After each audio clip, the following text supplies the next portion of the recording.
A few years ago, I made a huge mistake. I invited a guest onto my podcast because they had a massive following. I thought if I just get them on my show, their audience will come running to listen. But halfway through the interview, I had that sinking realization when your gut tells you this isn't working, but you're already too deep to even back out. They weren't adding value. They weren't even answering my questions properly. Instead, they turned every response into an opportunity to self-promote. It was a painful experience. The episode felt like one long commercial. No insight, no depth, just a sales pitch masquerading as a conversation. And by the time we wrapped up, I knew it. I had made the classic podcasting mistake. I had focused on the guest popularity instead of their relevance. Now, here's the part that really stung for me. It wasn't just the disappointing feeling I had after the recording. It was the letdown effect that this had on my listeners. People tune in on my podcast to learn, to grow, and to be inspired. But that particular episode, it didn't resonate. It didn't challenge them or spark new ideas. It was flat out empty. And I saw the proof even in my numbers: low engagement, minimal feedback, zero excitement. And you know what? That was a moment of truth for me. That was when it hit me that your guest is a reflection of your podcast. If they don't align with your message or bring real value, it's your credibility that takes the hit. My name is Olajumoke Fatoki, and today I'm speaking on the topic how to choose the right guest for your podcast. You see, I'll be very honest.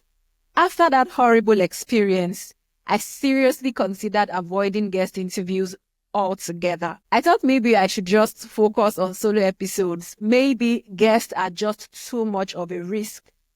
But deep down me, I knew that wasn't the right answer. Guest interviews, when done right, bring fresh perspectives, diverse experience, and incredible stories to the table. It's just beautiful. They have the power to elevate your podcast in ways that solo episodes simply can't. So here's what I did. Instead of running away from the problem, I decided to fix it. I sat down, replayed everything that went wrong, and I asked myself the right kind of questions. What would I do differently if I find myself in a situation like this next time? And that was when I realized that the problem wasn't really about the guests that I was bringing to my show. It was how I was choosing them. I had been focusing on the wrong things, asking the wrong question. Instead of looking for who is the biggest name that I can book, and bring on my show, I should have been asking myself questions like, does this person bring unique insights or expertise that will help my listeners? Do they align with my podcast mission and the tone of my podcast? Can they share actionable takeaways my audience can immediately implement? And that shift in perspective changed everything for me completely. So now, if you've ever struggled with booking guests who actually deliver, here's the framework I've been able to develop, one that makes guest selection a foolproof process. And you know the best part? You can start applying this today. So first things first, you need to define your audience's needs. Find out, who are you serving? What are they struggling with? What questions keep them up at night? So you should get a notebook, a pen, or open up a Google Doc, whatever, and write down 3 to 5 key themes or pain points your audience cares about. For example, if your podcast is about entrepreneurship, your theme might be how to scale a business, managing burnout as a founder, building a personal brand online. This step makes it crystal clear what kind of guests will actually serve your listeners. Now, the second thing you need to do is to create your ideal guest profile. Yes, create your ideal guest profile. Not all experts make great podcast guests. You need someone who is not just knowledgeable, but who is also able to engage, relatable, and capable of breaking down complex ideas into simple, digestible insights. So you need to find out, can they explain concepts in a way that resonates with your audience? Are they engaging? Do they have real-world experience or bring on fresh perspectives that will bring something new to your show? Now, if they check those boxes, they are worth considering. The number 3 thing that a smart podcaster should do is to research smartly. So instead of chasing the big names like I did, start by looking within your network.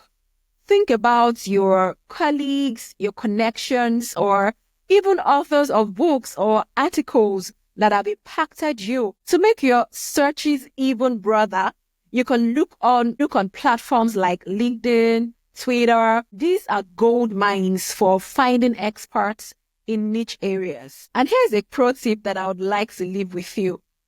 Look for rising stars in your industry.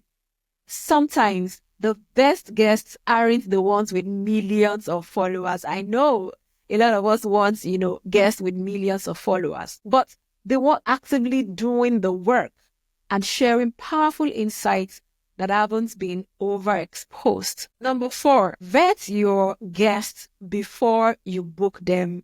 I cannot overemphasize this point.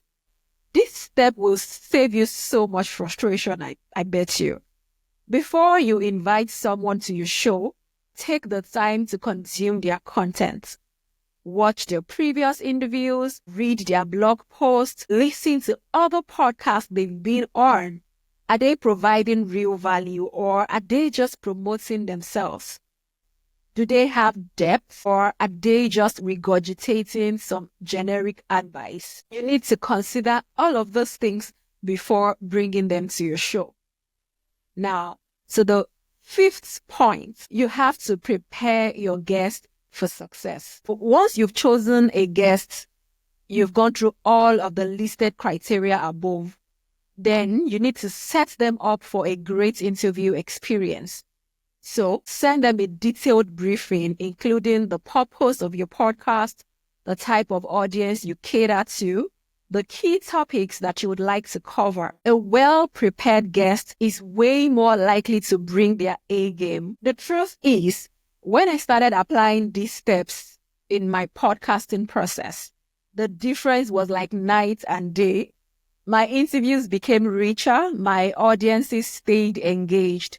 My confidence as a host skyrocketed. I'm sharing this because I know what it feels like to pour your heart into something only to realize that you've been approaching it the wrong way.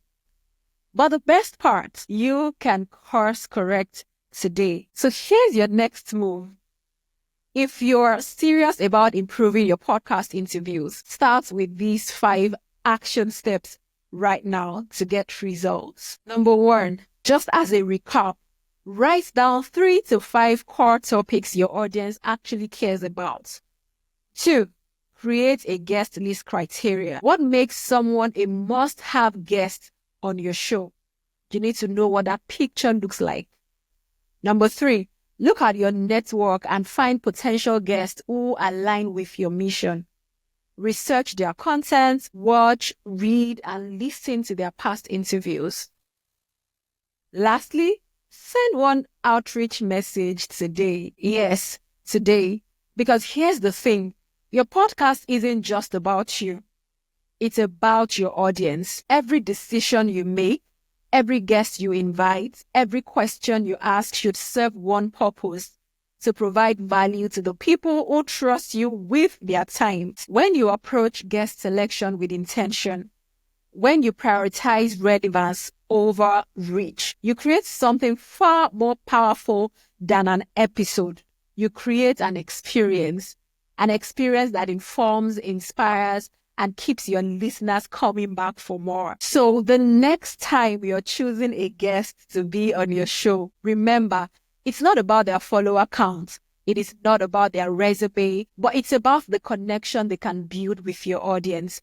That's the secret to finding the right guest. And ultimately, the secrets to building a podcast that stands the test of time. Now, go out there, book your next guest, and make your podcast the kind of show that people can't stop talking about. Thank you.